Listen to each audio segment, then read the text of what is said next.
Malum bugünlerde herkesin canı biraz sıkkın. Herkesin kendi sağlığını düşündüğü böylesi anlarda biraz daha sıkkın. Herkes biraz rahata ermenin, biraz kafasını rahatlatmanın derdinde. Biz de bugün size bunun formülünü verelim istedik. Her şeyin genişliğe kavuşacağı zaman dilimine giderken inşallah bu sıkıntıları atlatmanın bir çaresi var mı peki? Evet, bunun bir çaresi var.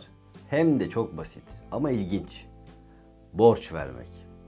İnsanoğlunun borç vererek kendisini rahatlattığı duyulmuş mudur?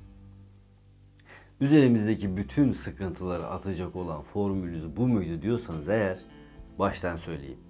Bu formül bize ait değil. Bu yöntem Hazreti Allah tarafından bizlere verilmiş bir emir. Tabir caizse bir teklif aslında. Bismillahirrahmanirrahim. Kim Allah'a güzel bir borç verirse Allah da bunu kat kat fazlasıyla öder. Daraltan da genişleten de Allah'tır ve ona döndürüleceksiniz.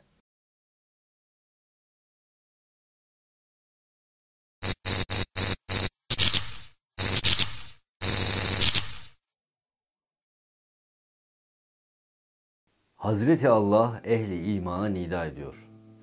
Kimdir Allah'a borç verecek olan? Elbette ki kim olduğunu iyi biliyor. O borç verecek olanların güzelliklerle süslenmiş olduğu bir hayatı bize anlatıyor.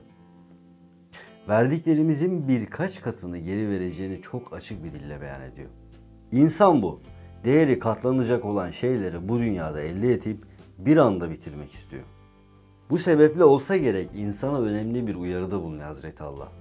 Güzel olarak vermemiz emrediliyor.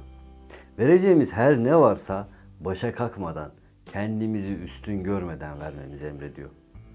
Borcun nasıl verilmesi gerektiğini de tarif etmiş oluyor. Öyle bir tarif ki bizleri 1400 yıldan beri dünyanın geri kalanından ayırıyor. Dünyanın geri kalanı verdiklerini sayıyor, Müslümanlarsa verdiklerini unutuyor. Dünyanın geri kalanı elindeki imkanlara göre çaba sarf ediyor. Müslümanlarsa karşısındakilerin ihtiyaçlarını her şeyden üstün görüyor. Dünyanın geri kalanı kime kaç adet vereceğini düşünüyor. Müslümanlarsa ne lazımsa veririz diyor. Biliyor musunuz? Ne lazımsa kelimesi sadece bu topraklarda manasına kavuşabiliyor. Şimdi ayet-i kerimeye geri dönelim. Hazreti Allah hem daraltacağını hem genişleteceğini beyan ediyor. İnsanoğlu hiçbir zaman sıkıntı istemiyor. Ancak bu sıkıntıların sonunda genişlik ve ferahlık kendisine verildiğinde başka ayet-i kerimelerde de ifade edildiği üzere nefsine uyuyor, şeytanın tuzağına düşüyor. Öyleyse genişlik ve darlık bu dünya hayatının vazgeçilmez gerçekleri olarak aslında bizleri Rabbimize yaklaştırıyor. Ben bugüne dek o kadar çok sadaka verdim ama verdiğim sadakalardan her zaman Cenab-ı Hakk'ın misliyle verdiğini haşa görmedim diyenlere deriz ki nankörlük etme. Darlığa düşmek de nefsinin azıdır. Hep geniş ve derde düşmeyen bir nefis ararsan Nemrut sana yetmeli. Nemrut ömrü boyunca hasta olmamıştı. Hatta başı bile ağrımamıştı. Hiç dar düşmemişti. Nasipsizdi. Ama bir sivrisineğe mahkum edildi. Cenab-ı Hakk'ın hakiki izzet ve ikramından kovulmuştu.